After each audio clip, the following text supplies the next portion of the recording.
Jemi rikthyer në këtë pjesë për të diskutuar për 44 ditë revolt dhe ende asnjë lëvizje e re politike në skenë. Protestat qytetare që kanë nisur në fund të muajit pas shkëndijës që ndezën Zvërnec kanë si kërkesë kryesore ndërheqjen e qeverisë. Por a do të fitojnë qytetarët në këtë lëvizje që konsiderohet më e madhja në historinë e pluralizmit shqiptar pas asaj të dhjetorit të vitit 90? I ftuar me mua në studio sot për të diskutuar këtë temë është zoti Ermal Hasimja. Kënaqësi që të kam të ftuar ditën e sotme. Protestat janë vetëm të qytetarëve, po ju a mendoni që ka një lider nga pas?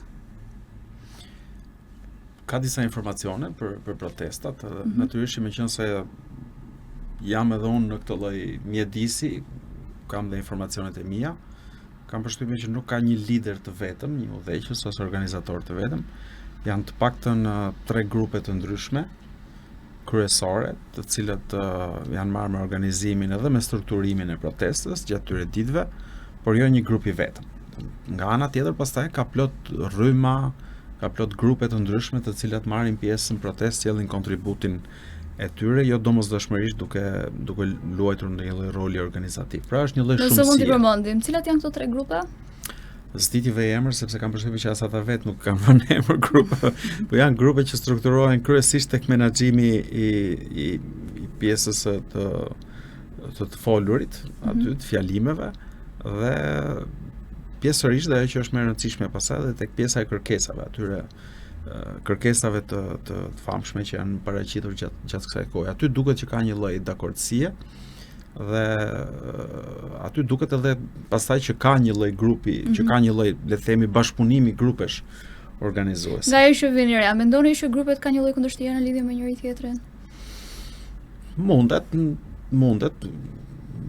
ndodhi në një moment, kam përshtypjen që është normale që në një protestë që është kaq e hapur, kaq demokratike, të ketë her pas here probleme të vogla të tipit dikush i do të flasi, por të tjerët që gjykojnë që nuk kanë një gjë të mençur për të thonë, ose dikush që thot diçka po që nuk ju pëlqen të tjerëve, ose grupet ndryshme pastaj që pretendojnë që duhet flasin disa më tepër nga ky krah ose nga krahu tjetër, po këto janë normale në një protestë, është e pashmangshme. Ajo që është shumë interesante për të parë është pavarësisht se nuk ka një udhëheqje, organizim ose strukturim të vetëm unik dhe të unifikuar nga brenda protestës, protesta vazhdon edhe funksionon dhe vazhdon edhe mbledh me dhjetra mijëra qytetarë. Kjo është një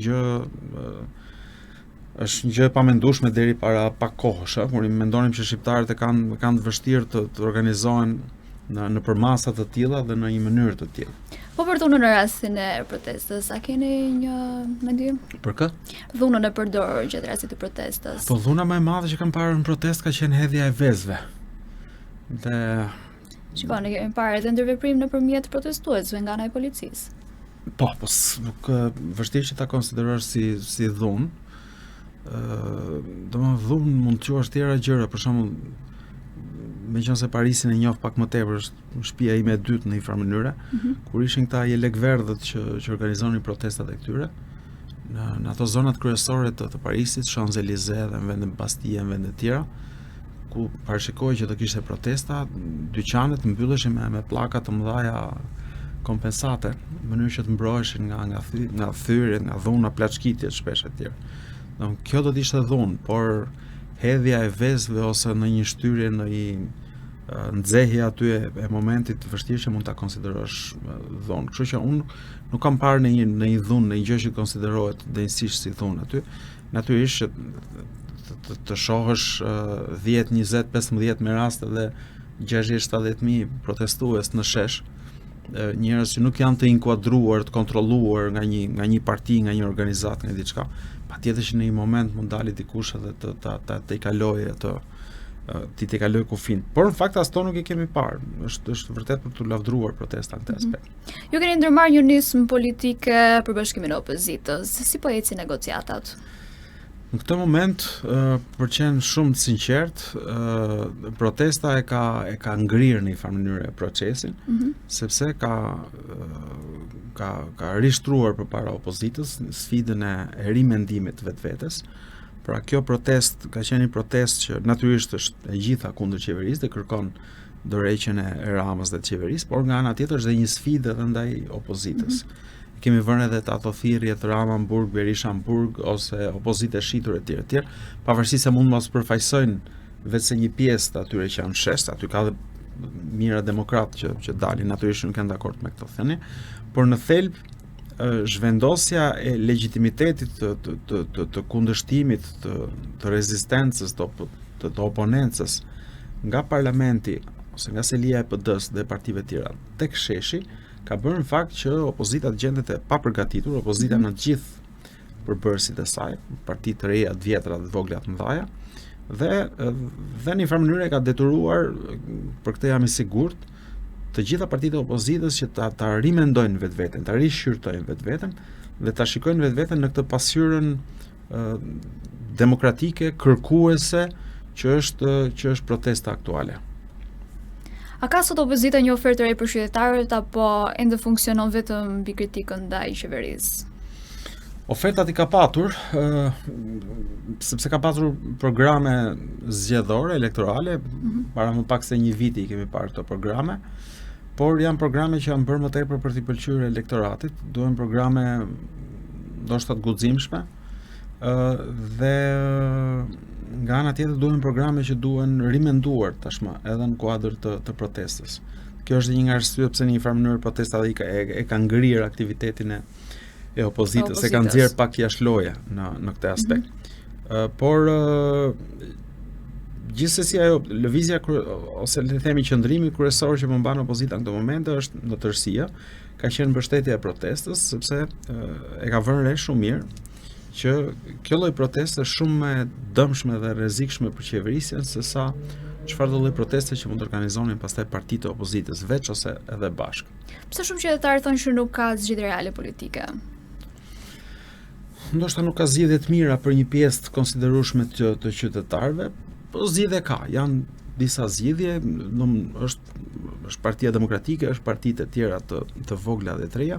Natyrisht ka një lloj pakënaqësie tek njerëzit, ka dhe një lloj zhgënjimi, ka dhe një lloj paragjykimi në raport me partitë, përfshi dhe partitë e reja, sepse njerëzit janë mësuar me zhgënjime gjatë tyre 35 viteve të fundit. Pra njerëzit kërkojnë diçka të re. Edhe po të shikosh sondazhet, duket qartësi që në këtë që mund ta quajmë në thonjza tregun politik, ka një kërkesë për diçka të re, për një lloj oferte të re që shkon përtej atyre çfarë janë ofruar deri më sot në politikën aktuale. Sipas jush, a mendoni që është konsumuar modeli liderëve shqiptar në politikën shqiptare? Varet çfarë lloj liderësh, ka shumë vende në botë ku partitë politike funksionojnë me leadership të fortë.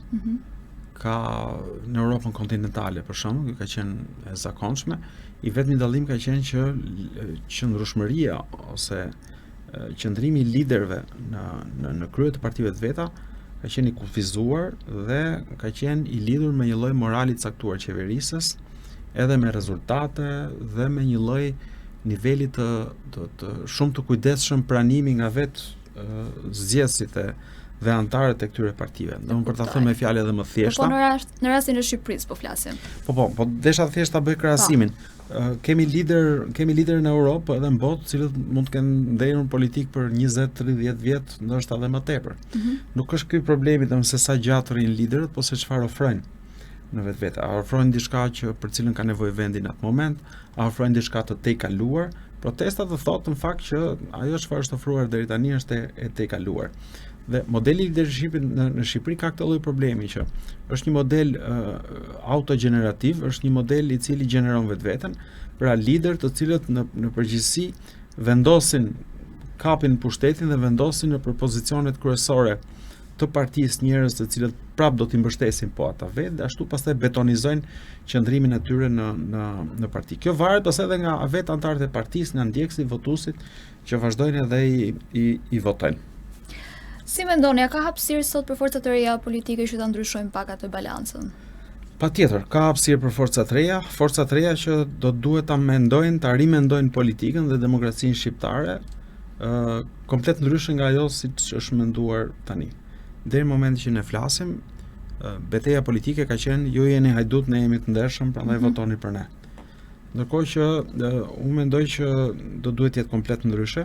Çështja nuk është kush do ta qeverisë Shqipërinë, po si do të qeveriset Shqipëria. Kjo është e rëndësishme.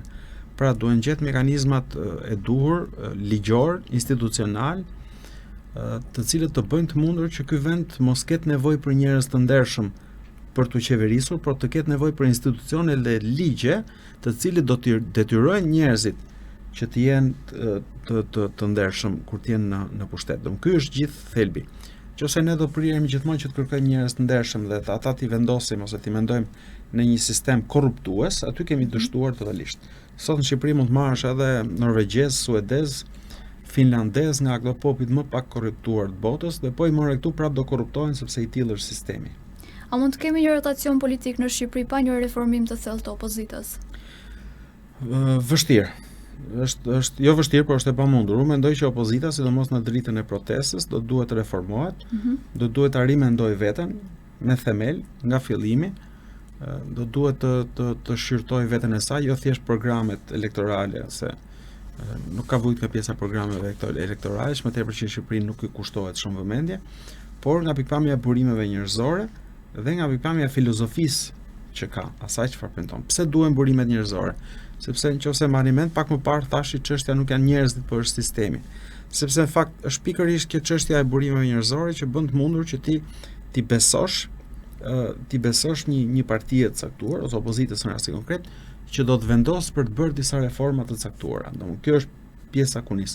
Nëse ti ke njëjtët njerëz që e kanë dizajnuar politikën prej kaq e kaq vitesh, të premtojnë që do të ndryshojmë gjithçka etj. Atë është pak më e vështirë. Do duhet në fakt përfshirje e njerëzve të rinj, do duhet natyrisht edhe forca të reja politike që të kenë integritetin e duhur, të kenë seriozitetin, të kenë kapacitetet intelektuale dhe profesionale për t'i mundësuar të ndryshime. Nëse vazhdon ky hendeku mes qytetarëve dhe institucioneve, çfarë rrezikon Shqipëria në vitet e ardhshme? Është dekurajimin rreth parë të qytetarëve. Domethënë nëse njerëzit e shikojnë veten të pashpresë, kapur për ato ingrenazhet e shtetit, të pashpresë, të pambrojtur ose të varur thjesht nga vullneti i liderëve politik ose i deputetëve ose kryebashkiakëve etj, pushtetarëve në thelb, atëherë është e qartë që do në këtë botë që është si enë komunikuese do përjen të shkojnë në një vend tjetër ku ka shtet normal, ku ka arsim normal, shëndetësi normale, rrugë normale, gjykata etj. Shumë e qartë. A ka sa shpresë për një Shqipëri ndryshe dhe nëse po, kush do ta sjellë ndryshimin, qytetari, drejtësia, opozita apo një rritje elite politike? Ndryshimin në çdo vend e sjell qytetari përmes mënyrës se si e orienton votën. Kjo është, gjithë të tjerat pastaj varen nga kjo. Çdo popull ka qeverinë që meriton në një farë mënyrë, për mirë ose për keq. Nëse populli vendos që të ndëshkojë me votë, për shembull, të papërgjeshmit, hajdutët, atëherë është e qartë që jo vetëm qeveria që është në pushtet, por edhe opozita e cila do të vinë nesër në pushtet, merr mësimin e duhur për të qeverisur siç duhet atëherë kur t'i vi rradha. Kështu që në fundit sovranitetin e ka gjithmonë në dorë populli, për aq kohë sa nuk jemi në diktaturë. Sepse nuk jemi akoma në diktaturë, jemi në një lloj forme autokracie elektorale ku njerëzit dalin dhe votojnë, vota manipulohet pjesërisht po jo 100%, dhe gjithsesi prap njerëzit e kanë në dorë. Dhe po ta shikojmë edhe me këtë protestë që u bë, prap njerëzit e destabilizuan totalisht qeverisjen në Shqipëri. Kështu që pushteti është gjithmonë tek njerëzit, mos harrojmë që jemi njëti popull që përpara 35 vjetësh rrëzuam regjimin më gjakatar dhe më totalitar në Europë. Kënaqësi që të kisha të ftuar sot në studio. Mirë miqtë mi, bashkë do të shihemi episodin e radhës. Deri atëherë, mirupafshim. Ju pëlqeu kjo video? Atëherë bashkohuni me ne. Na ndiqni në Instagram, Facebook dhe TikTok dhe bëni subscribe në YouTube. Klikoni like dhe share dhe aktivizoni njoftimet për të mos humbur asnjë video të re. Faleminderit për mbështetjen.